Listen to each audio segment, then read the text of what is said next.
The year is 1980. Sydney's streets are filthy, running rampant with crime and corruption. Puberty blues is onto the cinemas, Icehouse is blaring on the stereo, it's humid and dangerous, and a young man has decided to join the police force to fight crime. That man, of course, is my dad. Loose Units, the podcast, was created to tell the cases that wouldn't fit into my first book, Loose Units. But Loose Units was a series of fantastical tales that I wrote based on the real crimes my dad solved on the force back in the early 80s. So this season, Dad and I are finally going to go back to the year 1980, and each week we'll be going chapter by chapter through Loose Units, the book, and Dad will tell us the story behind my version of events. It'll be thrilling, revelatory, and as always, very, very loose. Welcome to Loose Units Origins. Hello and welcome to Loose Units Origins. Every week I sit down with my dad, John Verhoeven, and we talk about stuff that he lived through as a cop in the 80s. And we're working our way through my book, Loose Units, and we've reached chapter 21, which is sort of the conclusion of a cliffhanger, Dad. Because last time we were doing the book, we dealt with the story of yourself and Dunn, who was your kind of Glaswegian partner at the time. And you pulled over a carload of, let's say, ruffians, ne'er-do-wells, scoundrels, scallywags. Recalcitrants. Reprobates. Got any more? The whole point was the story basically had you guys pull over this car, and then they were sort of, your assertion, Dad, if I remember correctly, was that these guys were clearly on the way to rob someone or something, correct? Yep. They were, they'd come from a suburb out west, with all respect to people that live out west. Crime town. Yep. But when you ask yourself about crime towns, pick a country town, for example. Country towns are generally divided into areas. Sort of, I guess it's a thing with people. But in country towns, you've got all different types of people and in different occupations. We've got the Hammock District. You've got the Latin Quarter. You've got Little Italy. No, in country towns, you do have those sort of... Very much so. There's a bit of a diaspora. You've got the kind of... there's always the kind of rougher side of town, even in very small... Is that what you're trying to say? I am. Well, let's take Armidale, for example.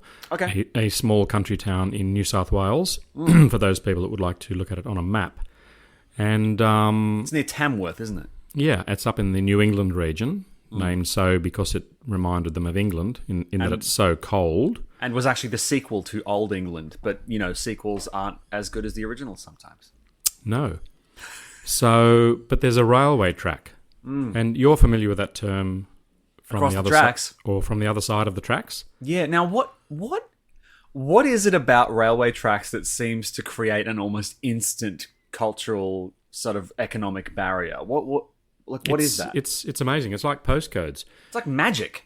Well, where we live in Sydney, yeah, without putting too fine a point on it, there are magnificent, affluent, just stunning suburbs nearby with historic, grand Victorian homes, terraces.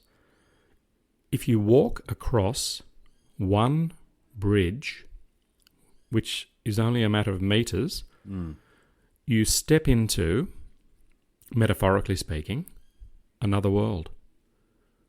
And that is an example. And with postcodes, they draw the line down the middle of streets. So you can be on one side of a street and be in one suburb. And it's really, really funny. In Sydney, there are suburbs that mainly the perception of the people living in them.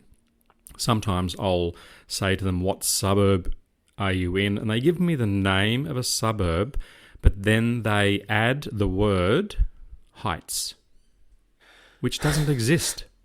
Right, so it's like a hyacinth bouquet. It's very much so. It's Tajay. It's fascinating human nature, the way we feel as though we have to continually up the ante and that people actually care. And I then say to them, well, can you define heights Is it a mound? No, it's above and outside of the place that is better than the place I'm in. It's fascinating. And Paul, just before we start, also, now, for those of you that are unaware, Sydney is experiencing fairly catastrophic weather conditions here. It's flooding, basically. The Warragamba Dam has actually it's overflowing, which is a rare occurrence, but a very good, I guess I was going to say dipstick, but a way of sort of just getting up. Well, you know how a dipstick works. No, is that prison slang for something? No, a dipstick is when you open or in the olden days, you'd open the hood of your car. I don't know whether anyone ever does this anymore, but you check the oil. With a dipstick. It was called a dipstick. So you'd pull it out. Balls deep. You'd get a it was this long metal, slightly sort of floppy, but not super floppy. Let's say flexible. If it's cold of a morning, it's long rod, and you would you'd get a piece of tissue, and you'd wrap it around or a said rod, and you'd pull the rod through the tissue. So you'd clean all the oil off. Mm-hmm. You'd then reinsert it, and then pull it out quickly, and you'd look at the oil, and it'd have a level on it, like it had high, low, and that's how people used to check the oil. That is a dipstick. But what I'd like to say is that I actually went to the BBC News this morning to find out the weather in Sydney. Now, what you're trying to say is that the weather in Sydney is so bad that you can go to the BBC and they will be talking about it, correct? That's what I meant to say. Yep. Which is an analogy insofar as it demonstrates the ferocity. And weirdly, everyone, you all know that I have a ute, and it was involved in an accident. Mm-hmm. And on Friday, I took the ute to the assessors. Yes. And they have lent me a most salubrious motor vehicle that I almost wanted to drive continually.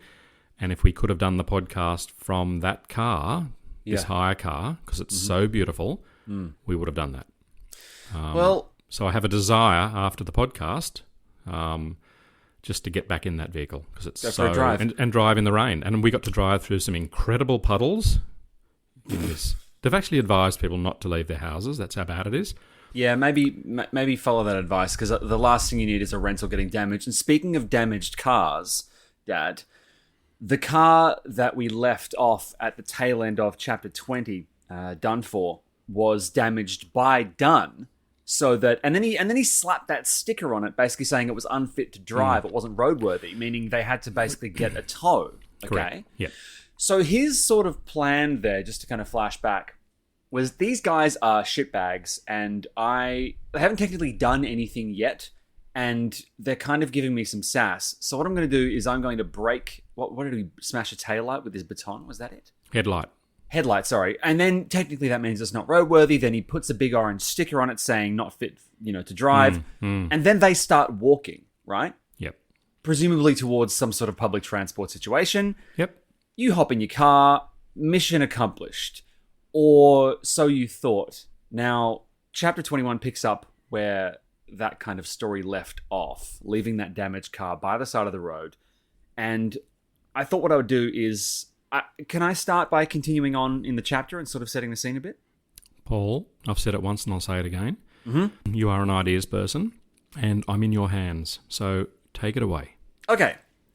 And this is from Chapter 21, and it's called Training.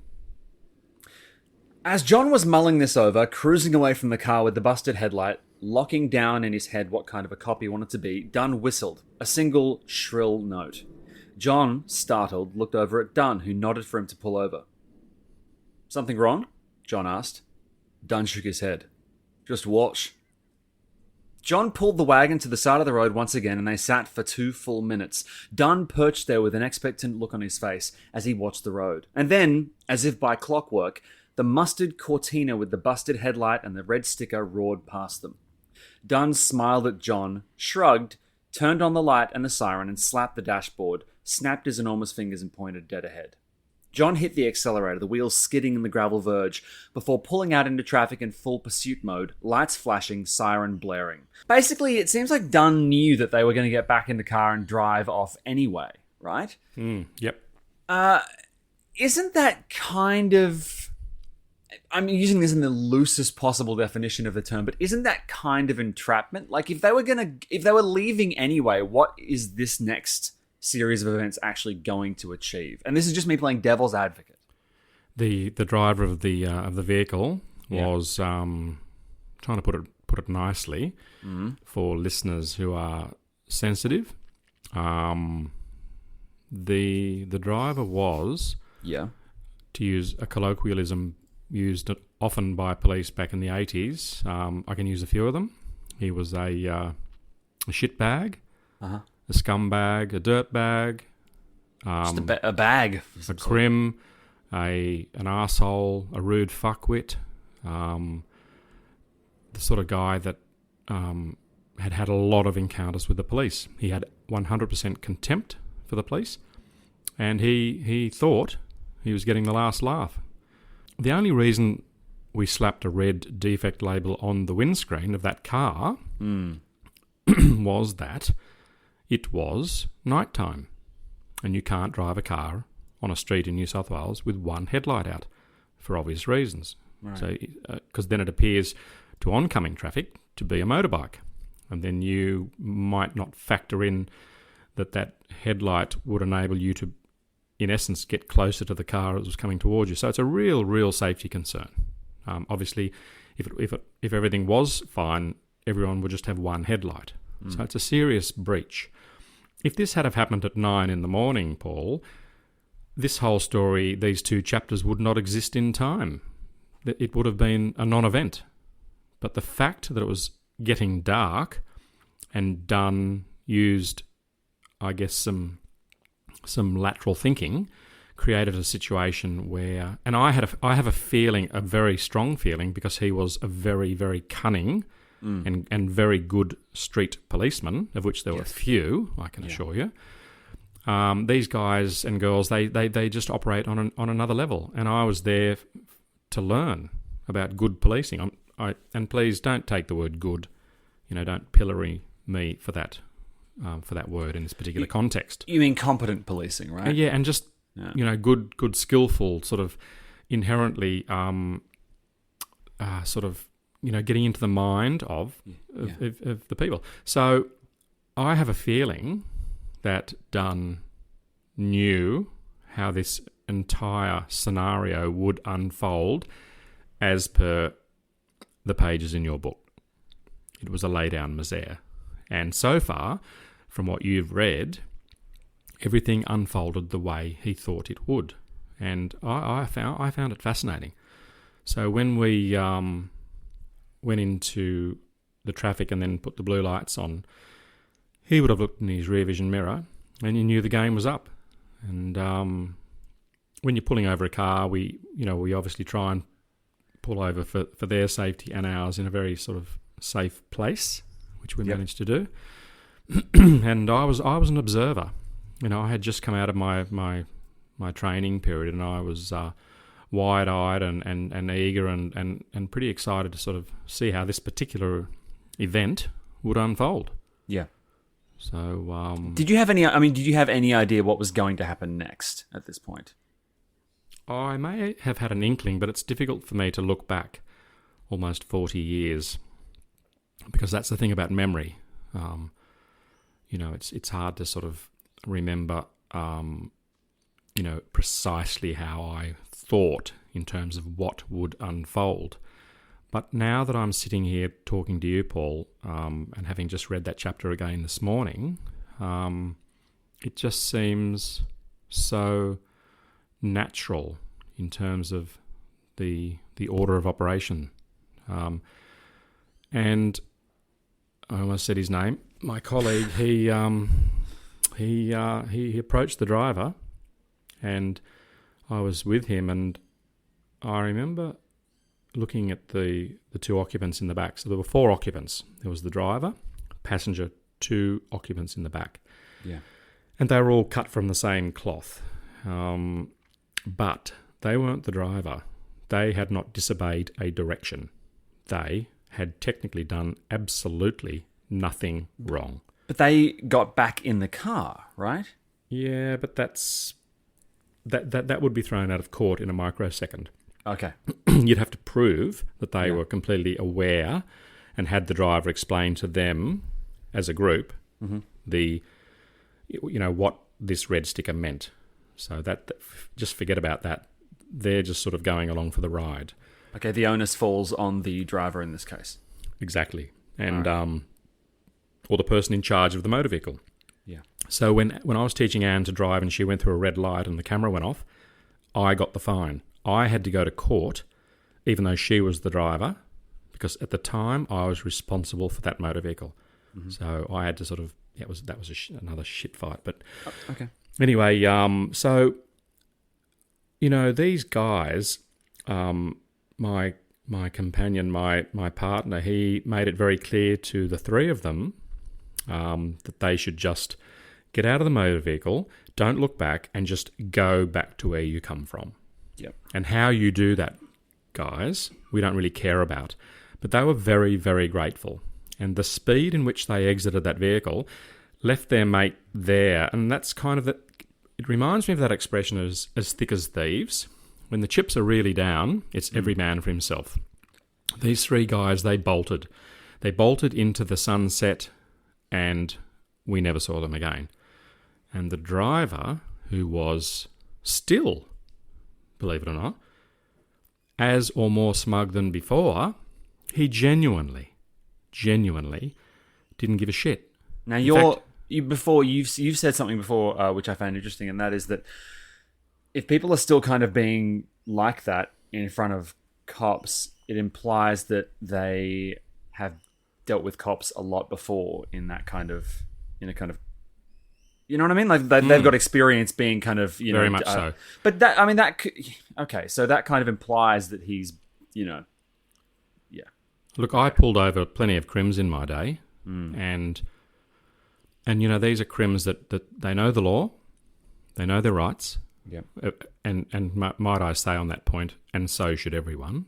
Yes. But there's another group in society. Now, this is going to be a little bit controversial with what I'm about to say, but I'm going to put it out there because it's a fact, and that is that there is one other occupation, and I'm being very nice here, in that I'm actually by default, I'm actually including being a criminal as an occupation, and it is an occupation, and for some people, some crims, it might even be a 5-day-a-week job. Working certain, repetitive hours. It's also maybe possible to be a criminal, not hurt people, and get away with it. Well, white collar crime. Exactly. There's all kinds of I would say pretty fucked behaviour which is completely condoned because it is technically legal. So, totally agree with you. Totally agree. But white collar crime can cause infinite misery. I couldn't agree more. It's a diabolical thing, and it's a whole other topic. But Paul. What I really wanted to say and get it off my chest in a kind of a funny sort of a way is that there is one occupation where if they told you that they did this particular thing for a living, it was cause for sheer terror, particularly as a junior police officer, and that was if you pulled over a lawyer. It was very problematic, right? Because they would wrap you up, they would bamboozle you. And I had situations where we'd pull over lawyers for basic offences, well, in terms of black and white offences like drink driving.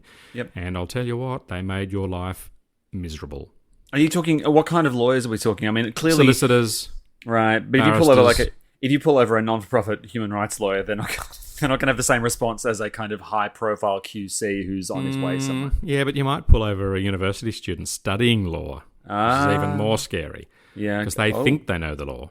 They're full of newfound power. Yeah, they'll start quoting, the whatever act, and so you really have to know your stuff when you go out on the street as a police officer in any country of the world. Perhaps not in Moscow, where they operate on different, and perhaps in. Well, we won't start naming countries, but I think we all get the gist. Yeah. But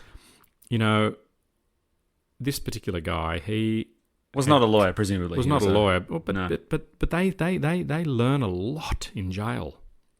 They learn a lot, and let's face it, Paul. There are actually real lawyers in jail. 100%. And people who, and also if you're in jail and you go, I'm going to learn the ins and outs of the legal profession.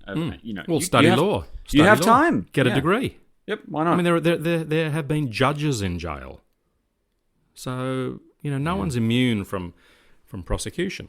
But I realised, and watching my very able and capable colleague who had worked as a police officer in Scotland, which is a tough gig, and this guy was basically, he was asked to get out of the vehicle. Yeah. And my colleague, he sort of locked his hands on the steering wheel, and he just thought, "Fuck you." So my colleague opened the door and literally, and he was a big policeman, massive hands. He reached in and he grabbed him, and he reefed him out in one swoop. The guy was airborne, and he's taken him from the seat out of the car and stood him up and said, "You're in a shitload of trouble." And he started to rattle off all the different offences he'd committed. One of them was disobey police direction, which is quite a serious one. Yep. There were things under the Motor Traffic Act. There was things under the Crimes Act. There was an array of things that this guy was going to be hit with. And the guy was starting to kind of be a little bit, maybe 5% contrite. And but he couldn't help himself. He just had to continue sort of uttering, profanities and telling us that we, blah, blah, blah, and whatever. And so Dunn indicated to me to go to the back of the paddy wagon, which was 6-1, a massive paddy wagon with a huge caged area, which was covered. The cage was covered in a tarp, and there was a door at the back, hinge door with padlock. And I had the keys to the padlock because you had those attached to the car keys. I opened up.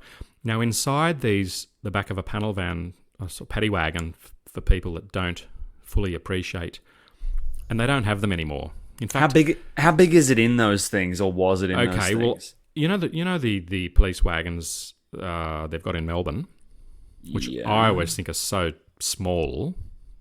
I can't imagine. I imagine you can just sit up. Okay. But in the paddy wagons of yesteryear, you could literally stand up in them. They were a mighty vehicle. And you could put, on a squeeze, I reckon you could put comfortably 20 people in the back. That's a lot of people. It is. Well, they would be squeezed in. Yeah. Rather tightly. But, and they could breathe. They had little vents. So we kind of done sort of frog marched, which is a term where you hold the back of them. You might hold one hand sort of round the collar at the back, and then one hand on the belt, and so you've got this sort of very strong grip to prevent them from escaping. Because technically speaking, once you inform someone they're under arrest, all their liberties are suspended. There are only a few things they're allowed to do. So we put him in the back of the station, but first we cuffed him.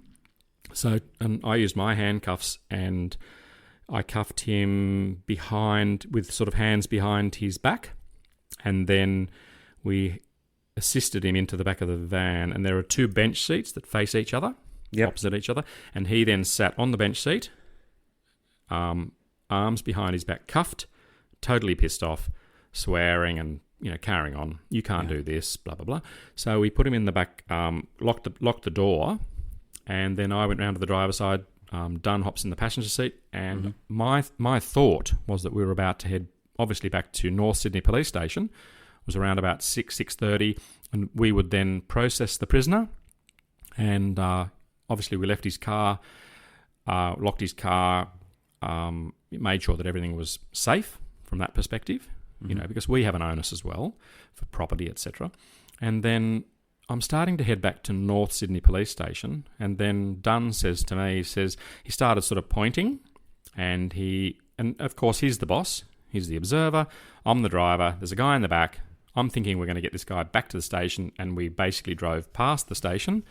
We drove down towards, can you guess that amusement park I'm about to mention? Luna Park. Yes, we drove down to Luna Park. Yep. And listeners, I know what I'm about to say was slightly later in this little story, but I am going to say this to you all now as a preface, and that is that, and Paul makes reference to what I'm about to say, but I have been back to that location to actually check and verify my memory of this event.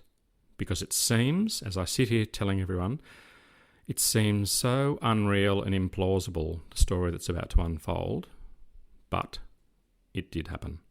And it didn't just happen on this occasion. So it with a few of the police at North Sydney, a very, very limited group of people, it was a known route back to the station. So we headed down Blues Point Road. Yep. We turned left into a street that takes you up to Alfred Street, and then there's a dip in the road and there's a park. And down in this park, a very, very famous Australian artist has a house down there. And that artist is Brett Whiteley. And his wife still lives down there in that region, and she has got the most extraordinary garden. Sort of, a lot of it's on public property, and it's a very famous garden. And you drive down into this park, and the road veers around to the right of this magical park, and a very, very almost secretive park that only the locals know about. And we drove round to sort of halfway around to the end, to the opposite end where we'd come in, and then there was a small track that went off to the right and fairly steep, and Dunn is just indicating to me to keep driving. And we basically went off-road. But it's a beast of a vehicle. Yeah. And we went up this hill, and I looked down to my left, and I could see Lerner Park from an angle I'd never, ever seen before. And I saw a railway track that I hoped we weren't going to go onto. And Dunn said to me, I want you to drive onto the track and turn right. And with some effort, I managed to get the F100 up onto the railway track. And I'm thinking to myself, I was flooded with a lot of emotions. Fear. For thinking, you were 19 at this point, weren't you? You were very young. Yeah, I was 20. But I was thinking, is this a working track? And we drove for about several hundred metres on the actual track. And I don't know whether anyone's ever driven on a railway track. Generally speaking, you're supposed to use, big wheels that are locked into the iron. Oh, like in those films where you've got the kind of people pumping the lever up and down. Yeah, yep. Yeah. But no, we were just driving. We were straddling the actual track. But there are massive railway sleepers, blue metal, and it was incredibly bumpy, putting it mildly.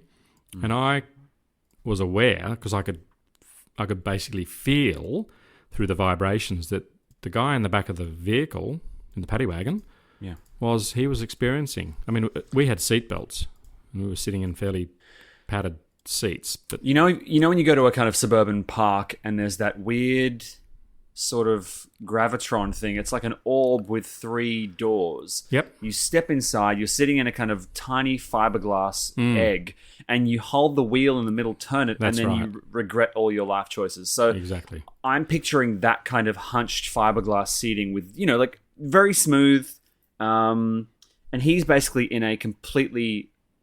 So there's no...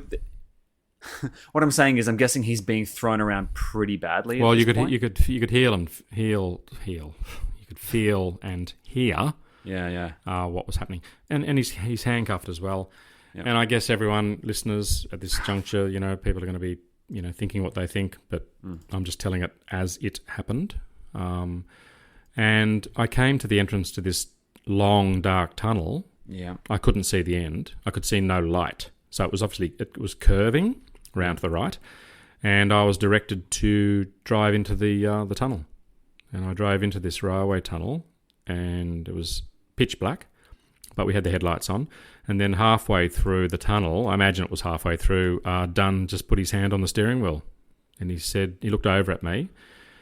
Now, another thing, listeners, and Paul, something that I have omitted to explain to you all, is that if you turned around or used the rear vision mirror in the front cabin of the F100 you could see inside I could see the prisoner.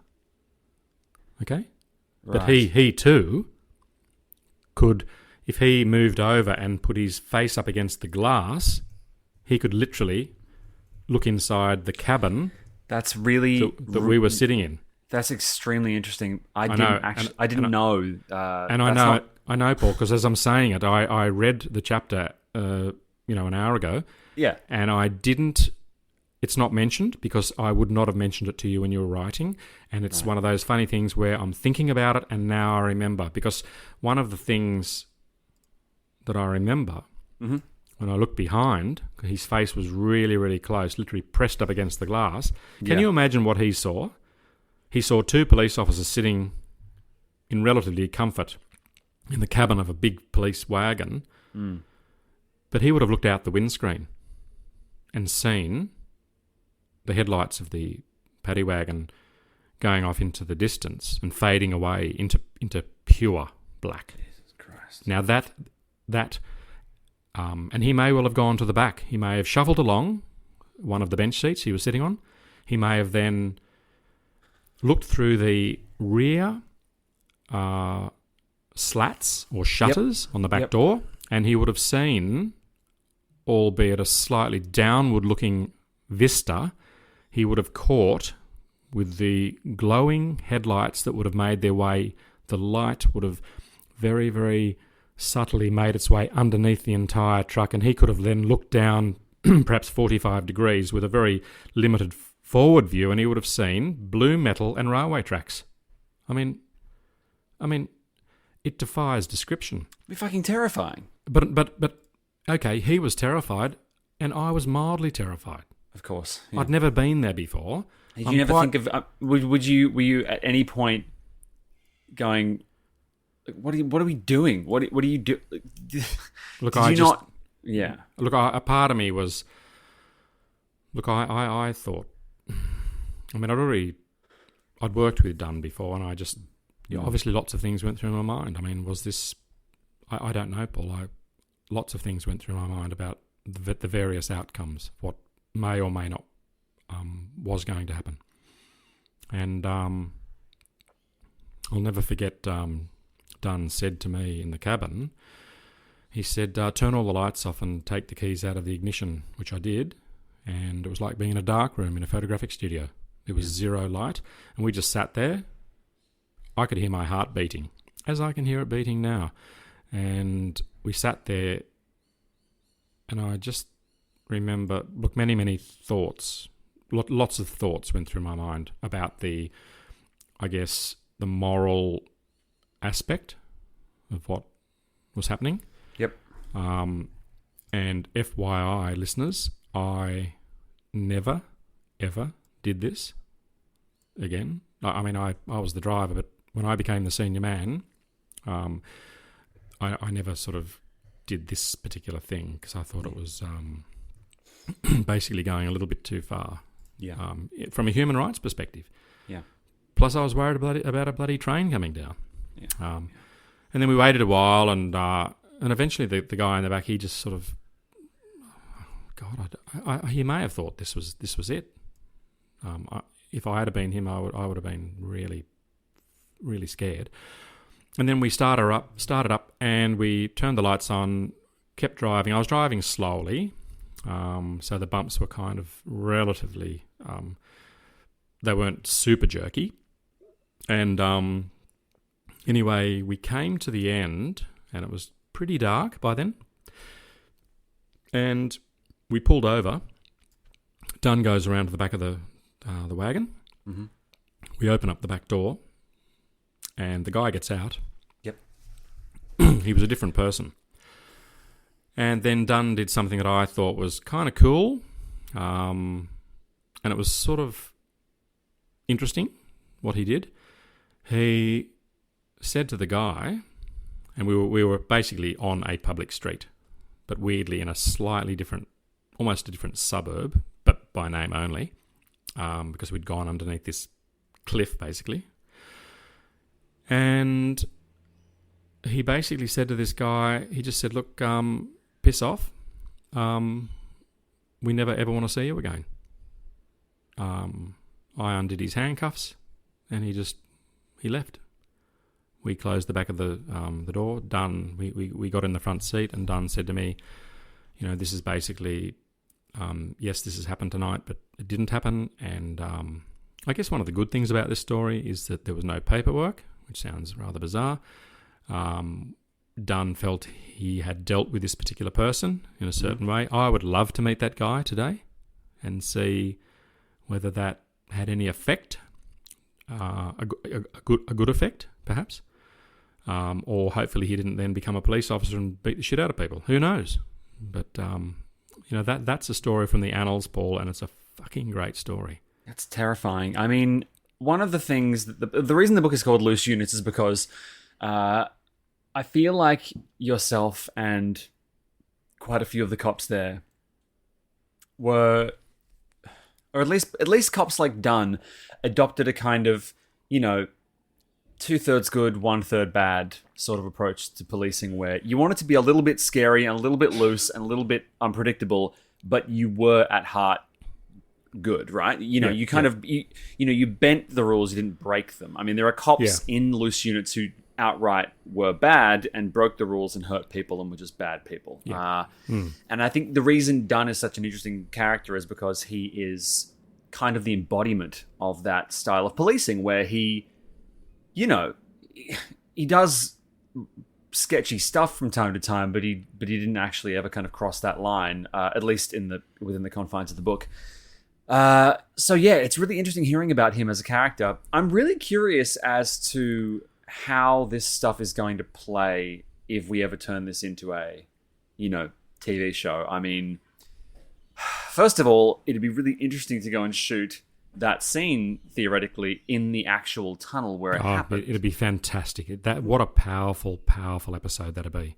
Because it's all real shit that happened. It's crazy. No, it's if I saw that on a crime, drama, I'd be thinking, this is just unbelievable. But it's important to it's a part of the time, and I like to regard myself as having been I definitely had pretty high morals in terms of my policing career, and I got to see lots of things that I did and didn't agree with, but metaphorically, listeners, in terms of what was happening in my mind at the time, I may have given a victory sort of, fist into the air in my mind at the conclusion of that entire affair. Yeah. Even though I wouldn't do that myself. Now, am I being a hypocrite? Should I have gone back to the police station and reported it? No, maybe, but yeah, there goes my career. So no. And also, I think at this point it's worth stressing that you're very young and very, just a young guy, kind of going with the flow a little bit, but also scared, but also excited. I mean, there's so much going on. I know, it's incredible. By the time that shit happens, you blink and you miss it. I think the real period of self, of kind of self introspection and analysis and whatnot is happening now. Right? Agree. I mean, this is you unpacking this stuff and dealing with it and analyzing it with me. And I think, it's interesting looking back and going, God, it was so long ago, and it feels like it's almost I feel like people change who they are every couple of years. I feel like people go through different sort of periods where they are just completely different people. And I feel like you now would probably make very different choices back then, but it's comforting to know that both versions of you wouldn't cross certain lines, I feel, Yeah. Even then, even as young and naive as you were and kind of inexperienced as you were and, overwhelmed, there were still certain kind of safety catches that triggered automatically. I'm vehemently opposed to any type of violence, although people will argue that psychologically that may well have been traumatic. Yeah. But if you have a trauma cake and it was divided up that particular afternoon, I copped 40% of it. You think you copped 40% of it? That's a lot of cake. And he got 60% in terms of fear and terror. I did share on many, many grounds. A lot of it was a tug of war with me that shift. But I must admit, it really does help, and I love talking about it. And that's really helped me to be able to talk about these things. And they're fascinating stories. And they're a lens, a portal, a window into policing in New South Wales in the 80s. Dare I say it, probably, if not more so, Victoria and Queensland. And God help the Northern Territory and Western Australia and South Australia and Tasmania. So, yeah, but I was in amongst it. I was right in the thick of it. There's a whole bunch of pull quotes in there, Dad. That's some goddamn good copy. If you wrote the reviews for this show and for the books, woof, we'd be on the charts every day. Thank you so much, everyone, for listening to this episode of Loose Units. Next week, we're going to be going to chapter 22, so make sure you do your reading, grab a copy of Loose Units, head to your library, listen to the audiobook, grab the ebook, or, buy a copy of Loose Units. Make sure you grab a copy of Electric Blue as well, because I'm so goddamn proud of that book. And this Friday, we have a really interesting episode of Loose Ends. There's so much cool stuff coming up on Loose Units. We're so grateful that you're all listening, and we think you're all amazing. So thank you so much for listening and reading, and we'll see you later this week for more Loose Units. Bye-bye. Cheerio. Bye-bye. Bye. Bye, everyone. Love your work. See ya. Bye. Bye. Bye-bye.